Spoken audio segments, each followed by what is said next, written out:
हाँ जी, तो अपन स्टार्ट करते हैं गार। देखो वेरी इजी, बहुत आसान चैप्टर है। सबसे पहला क्वेश्चन देखो क्या देखा है, टैक्स प्लानिंग और टैक्स इवेजन के बीच में डिफरेंस बताओ। आपको पता है टैक्स प्लानिंग का मतलब क्या है कि सरकार ने जो भी आपको फिस्कल इंसेंटिव्स दे रखे हैं उसको यूज करके आप क्या कर रहे हो, अपना टैक्स कम कर रहे हो। फॉर एग्जांपल सरकार ने क्या रखा है कि भाई अगर आप क्या करते हो 10 की कंडीशंस को फुलफिल करते हो तो आपका जो प्रॉफिट है उसको हम एग्जाम कर देंगे पहले 5 साल के लिए पूरा 100%। तो वो क्या है, बेसिकली टैक्स प्लानिंग है। टैक्स इवेजन का मतलब क्या है, टैक्स इवेजन का मतलब ये है कि भाई सरकार को आप फ्रॉड करके टोपी बना रहे हो, अपना टैक्स कम कर रहे हो। इसका मतलब क्या है कि इसका मतलब ये कि भाई आपने अपने क्या करा, अपने रिलेटिव से कोई माल परचेस करा, बहुत ज्यादा पैसा पेमेंट कर दिया उसको, तो उसको अपन क्या बोलते हैं, tax evasion.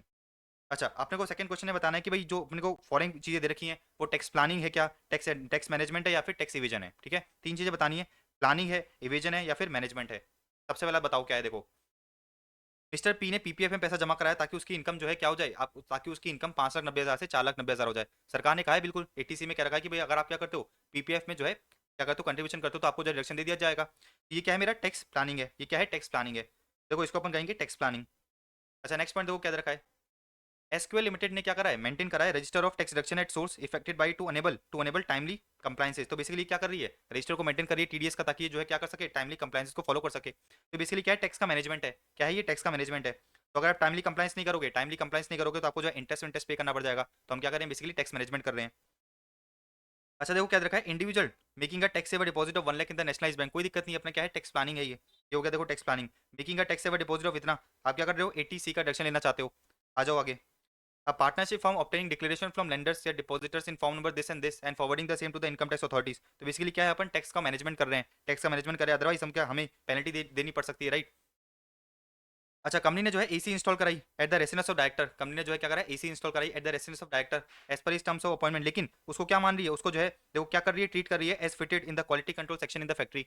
This is with the objective to treat it as a plant for the purpose of computing depreciation. तो अब क्या कर रहे हो आप, फ्रॉड फ्रॉड कर रहे हो। आपने जो है एसी लगाई है डायरेक्टर के घर पे और डेप्रिसिएशन आप कंपनी के अंदर ले रहे हो। तो बेसिकली क्या है, ये बेसिकली टैक्स इविजन है, ये हो गया टैक्स इविजन। आप सरकार को टोपी बना रहे हो। आगे देखो क्या दे रखा है, आरआर लिमिटेड ने क्या करा, क्रेडिट नोट इशू कर दिए 80,000 के as brokerage payable to Ramana. RR ने क्या करा है, इशू कर दिए credit note of 80,000 as brokerage payable to Ramana who is the son of managing director of the company. The purpose is to increase the total income of mister Ramana from this end this end reduce the total income of RR limited. तो basically आप अपनी जो है चला के fraud करके अपनी income कम करना चाह रहे हो, तो क्या कर रहे हो आप, टैक्स इवेजन कर रहे हो। आप जो है बेसिकली टैक्स इवेजन कर रहे हो।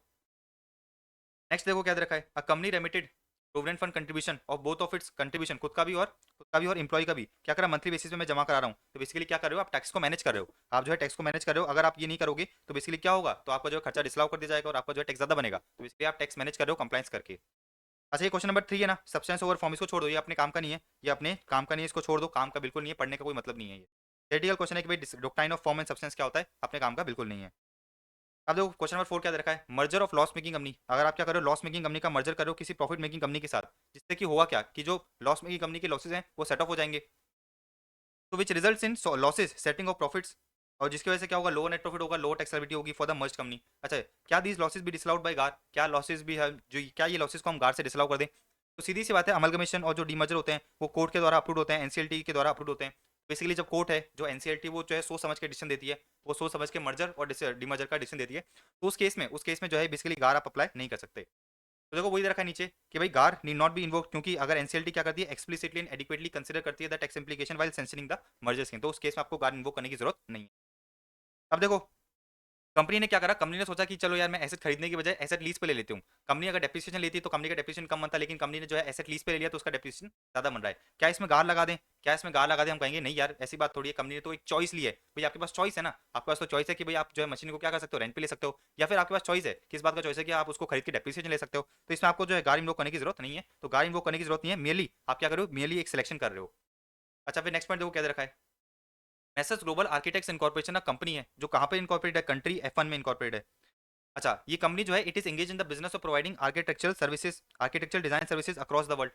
अब देखो क्या दे रखा है, it receives an offer from lovely resorts private limited and Indian company, इसको जो है एक इंडियन कंपनी से ऑफर मिला for the design and development of all the resorts in India. अब सुनो, जो इंडिया है और कंट्री एफ का है, डीटीडब्ल्यू क्या कहता है कि जो आर्किटेक्चरल सर्विसेज है, technical services and payment for the same to the company में भी टैक्स इन इंडिया, इंडिया में टैक्स हो सकता है, बट कंडीशन क्या है, however such professional services are provided by the firm और इंडिविजुअल। तो सरकार ने कहा कि भाई इंडिया में टैक्सेबल हो सकता है, लेकिन ये जो प्रोफेशनल सर्विसेज है इंडिविजुअल या फर्म प्रोवाइड कर रही है, इंडिविजुअल या फर्म प्रोवाइड करी, तो देखो क्या रखा है, then the payment for services are taxable only if the firm has fixed place of business in India, या तो उसका क्या है पी है इंडिया में, या फिर stay of partners employees in India exit 180 days.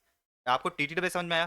टीटीडब्ल्यू ये कहता है कि जो आर्कियोलॉजिकल सर्विसेज दी गई है इंडिया में टैक्सेबल कब होगी, इंडिया में टैक्सेबल होगी अगर कोई तो जो सर्विसेज है वो इंडिविजुअल या फर्म ने दी है, एंड उस इंडिविजुअल या फर्म का क्या है, इंडिया में या तो टैक्स बेस है, मतलब इंडिया में आपका जो फिक्स प्लेस ऑफ बिजनेस है पीपी है, या फिर आप जो है इंडिया में 180 दिन से ज्यादा रहे हो। अब देखो आगे क्या दे रखा है, message global architect forms a partnership firm. तो बेसिकली इसने क्या करा, इस कंपनी ने डायरेक्टली सर्विसेज देने की बजाय इसने एक फर्म बनाई, उस फर्म में अपने डायरेक्टर को पार्टनर बना दिया, और फिर फर्म क्या कर रही है, फर्म जो है बेसिकली सर्विसेज दे रही है। तो आपको दिख रहा है, आपको ये दिख रहा है कि भाई अगर ये डायरेक्टली क्या करती, डायरेक्टली सर्विसेज देती तो उसको जो है इंडिया में टैक्स पे करना पड़ जाता, लेकिन उसने टैक्स बचाने के लिए क्या करा, एक फर्जी फर्म बनाई, फर्जी फर्म में एक डायरेक्टर को पार्टनर बना दिया, और इस फर्म से जो है बेसिकली क्या दी जा रही है, सर्विसेज दी जा रही है। अब देखो इस कंपनी ने क्या करा, एक फर्म बनाई with a third party director of the company having only a nominal share in the FI, ठीक है।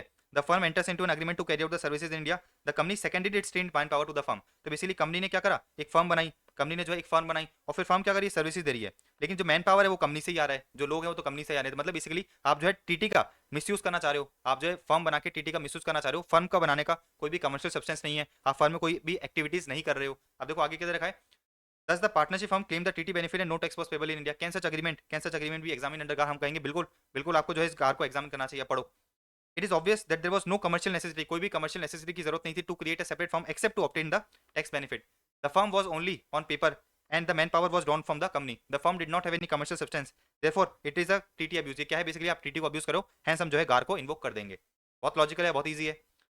अब देखो एक और चीज समझना, एग्जामिन क्या हम गार को इन्वोक करेंगे, एक कंपनी ने क्या करा, सीज में एक यूनिट सेटअप करी for manufacturing of water bottles 10 AA के बेसिस पे, वो क्या कर रही है, 10 AA के बेसिस पे जो है 100% रिडक्शन ले रही है। तो 10 AA के बेसिस पे 100% रिडक्शन ले रही है, क्या हम गार लगा दें? अरे भाई क्यों गार लगा दोगे यार, सरकार ने मुझे खुद कह रखा है, कि भाई अगर आप सीज में जाके कोई बिजनेस करते हो और 10 AA की कंडीशन को सेटिस्फाई कर रहे हो तो हम आपको जो है डिडक्शन दे देंगे। तो अगर हम डिडक्शन ले रहे हैं तो गार इन्वोक नहीं होगा इधर, लॉजिकल। अब तो देखो क्या दे रखा है, in the above case let us presume that ये जो कंपनी है, कंपनी की एक अनदर यूनिट है, for the manufacturing of water bottles in non SEZ area. तो कंपनी की एक यूनिट कहाँ पर है, नॉन सीज एरिया में भी जो है कंपनी की एक यूनिट है।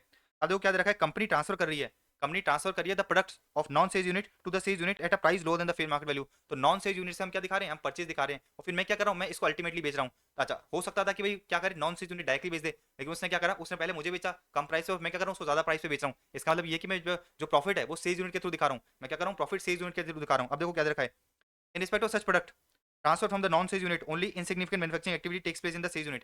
In this way कंपनी क्या कर रही है, company is able to show higher profit in the sales unit than in the non-sales unit. अच्छा एंड देखो क्या दे रखा है, कंसिक्वेंटली उसने क्या करा, 10 AA के अंदर हायर डिडक्शन ले लिया। अच्छा हम बताएंगे कि भाई इसमें गार को इन्वोक करने की जरूरत नहीं है, क्यों इन्वोक करने की जरूरत नहीं है, क्योंकि स्पेसिफिक एंटी अवॉइडेंस रूल्स दे रखे हैं। तो अगर आपने 10 AA पढ़ रखा है, 10 AA में आपने एक और चीज पढ़ी थी कि भाई अगर आपकी कोई नॉन सेज यूनिट है तो अगर आप उधर से कोई ट्रांजेक्शन कर रहे हो तो आपको फेयर मार्केट वैल्यू पे करना पड़ेगा। क्या करना पड़ेगा, फेयर मार्केट वैल्यू पे करना पड़ेगा। तो बेसिकली जहां पर आपने एक और चीज पढ़ा कि जहां पर स्पेसिफिक एंटी अवॉइडेंस रूल है, मतलब सार दे रखे हैं, जहां सार का मतलब क्या है, स्पेसिफिक एंटी अवॉइडेंस रूल, मतलब स्पेसिफिकली किस सेक्शन में, स्पेसिफिकली इनकम टैक्स एक्ट में बता रखा है कि भाई इस तरह के, अगर इस तरह से आप टोपी बनाओगे तो उसको किस तरह से टैकल करा जाएगा, तो वहां पर आपको गार इन्वोक करने की जरूरत नहीं है। तो हम इस केस में क्या कहेंगे, हम इस केस में ये बताएंगे कि भाई जो अपना सार है, स्पेसिफिक एंटी अवॉइडेंस रूल है, 10 AA मुझे ये बताता है, 10 AA मुझे ये भी बताता है कि अगर मैं नॉन सेज यूनिट से कोई ट्रांजेक्शन कर रहा हूँ, अगर वो फेयर मार्केट वैल्यू पे नहीं है तो मुझे अपनी बुक्स में उसको फेयर मार्केट वैल्यू पे ही दिखाना पड़ेगा। तो इसमें वही बता रखा है कि जहां पर सार लग जाता है वहां पर आपको गार लगाने की जरूरत नहीं है। अब देखो क्या दे रखा है, thus in this case due to the application of SAR specific anti avoidance rules no tax benefit can be derived by the Mazars Footprint Limited। मतलब बेसिकली अगर वो ऐसा कांड करेंगे, अगर वो ऐसा काम करेंगे तो बेसिकली 10 AA के अकॉर्डिंग फेयर मार्केट वैल्यू पे सारी चीजें देखेंगी, तो वो जो है कोई भी टैक्स प्लानिंग नहीं कर पाएंगे। therefore there is no need to invoke गार, आपको जो है गार इन्वोक करने की जरूरत नहीं है, वेरी इजी। अब देखो क्वेश्चन नंबर 8 क्या रखा है, as per the provisions of tax treaty between India and countries, मतलब डीटीडब्ल्यू के बीच में any capital gains arising from the sale of shares of the Indian company would be taxable only in country X. ठीक है, तो अगर आप Indian company के शेयर्स बेचते हो तो कंट्री एक्स में टैक्सेबल होंगे। कंडीशन क्या है, अगर transfer is a resident of country X except where the transfer holds more than 10% in the capital stock of the Indian company. तो बेसिकली अगर आप क्या हो, अगर आप कंट्री एक्स के रेसिडेंट हो और आप क्या कर रहे हो, इंडियन कंपनी के शेयर्स को बेच रहे हो, तो जो टैक्स है वो जो है इसी कंट्री में लगेगा, इंडिया में नहीं लगेगा। बट कंडीशन ये है कि भाई आपका जो शेयर कैपिटल है वो कितना होना चाहिए, अप टू 10% होना चाहिए। अगर मोर देन 10% है, तो इंडिया में टैक्सेबल हो जाएगा। तो देखो दे रखा है ना, इसमें देखो दे रखा है कि भाई any capital gains arising from the sale of Indian shares would be taxable only in country X, अगर transfer is a resident of country except जहां पर उसके पास 10% से ज्यादा क्या है, 10% से ज्यादा इंटरेस्ट है। अच्छा आप सुनना, एक company A limited being a resident of country x, अच्छा ए लिमिटेड ने क्या करा, इंडियन कंपनी में डायरेक्ट इन्वेस्टमेंट करना चाहा था, लेकिन उसने क्या करा कि अगर वो डायरेक्टली इन्वेस्ट करता और 10% से ज्यादा होता तो क्या हो जाता, टैक्सेबल हो जाती इंडिया में इनकम। तो उसने क्या करा, इस ए लिमिटेड ने एक दो होली ऑन सब्सिडी बनाई और इसने जो है कुछ इन्वेस्टमेंट करा, इसने कुछ इन्वेस्टमेंट करा, और दोनों का पर्टिकुलर इन्वेस्टमेंट जो है 10% से कम है। अब सुनना, अब पढ़ना देखो, a limited company being resident in country X makes an investment in an Indian company, उसने क्या करा, इंडियन कंपनी के अंदर इन्वेस्टमेंट करा। कैसे, तो होल्डी ऑन सब्सिडी बना के जो कहाँ पर है, एक्स में लोकेटेड है, कंट्री एक्स में लोकेटेड है। अच्छा देखो हर सब्सिडी क्या होल्ड कर रही है, 9.95% होल्ड कर रही है, मतलब 10% से कम होल्ड कर रही है। अब देखो द टोटल एडिंग टू 19.9%। तो अगर ए लिमिटेड डायरेक्टली इन्वेस्टमेंट करती है इंडियन कंपनी के शेयर्स में और फिर उसको सेल करती है, तो उस केस में क्या होता है, उस केस में टैक्सेबल हो जाती है इंडिया में इनकम, क्योंकि 10% से ज्यादा है। अपना केस में क्या है, 19.9% है। तो इन्हें क्या करा, इन्हें तिगड़म लगाया, उसने जो है दो होलियन सब्सिडी कंपनी बनाई, दिस एंड दिस। इस होलियन सब्सिडी ने क्या करा, 99% के समथिंग इन्वेस्टमेंट करा। तो बेसिकली दोनों 10-10% से कम है। तो इस केस में हुआ क्या, इस केस में हुआ ये कि भाई आप जो है टैक्स सिटी का मिसयूज कर रहे हो। अब देखो आगे देखो क्या दे रखा है, सब्सिडीज ने क्या करा, इंडियन कंपनी के शेयर बेच दिए और ये कहा कि भाई इंडिया में टैक्सेबल नहीं होगी, क्योंकि हमारा जो स्टेक है वो 10% से कम है। अब क्या हम गार लगाएं, क्या हम गार लगाएं, तो हम कहेंगे बिल्कुल आपको गार लगाना पड़ेगा, क्योंकि आप क्या कर रहे हो, टैक्स सिटी का मिसयूज कर रहे हो। आपको जो ट्रांजेक्शन है वो क्या है, इम्परमिसेबल अवॉइडेंस एग्रीमेंट है। अब पढ़ो देखो क्या दे रखा है, The above arrangement of splitting the investment to two subsidiaries appears to be with the intention of obtaining tax benefit under the treaty। आप क्या करते हो, टैक्स बेनिफिट लेना चाहते हो। Further, there appears to be no commercial substance in creating two subsidiaries as they do not change the economic decision of the investor। कोई जरूरत ही नहीं थी बनाने की, आप खुद भी डायरेक्ट इन्वेस्टमेंट कर सकते थे। A limited in any manner and reveals a tainted element of abuse of tax treaty। आप क्या कर रहे हो, टैक्स treaty को अब्यूज कर रहे हो। Hence the arrangement can be treated as impermissible avoidance agreement। और हम क्या करेंगे, गार को लगा देंगे अगर tax benefit drive bye all the party जो है 3 करोड़ से ज्यादा का है। तो आपने पढ़ रखा है कि भाई गार कब लगता है, जब tax benefit drive bye all the parties, aggregate of party 3 crore से ज्यादा है तो ये गार लगता है। छोटे मोटे केसेस में गार अपन नहीं लगाते। Consequently tax free benefit deny कर दिया जाएगा by ignoring M limited and N limited, और जो है जो भी आपको जो कैबिन्स बनता है वो इंडिया में टैक्सेबल हो जाएगा। वेरी इजी, वेरी लॉजिकल, अपना गार खत्म हो गया। ऑलराइट, तो गार में इस तरह से प्रोविजन है कि दिखते से आपको पता चल जाएगा कि भाई आप जो है फ्रॉड कर रहे हो कि नहीं कर रहे हो। दिखते से आपको पता चल जाएगा कि भाई कौन सा अग्रीमेंट इम्परमिसिबल अवॉइडेंस अग्रीमेंट है। ऑलराइट,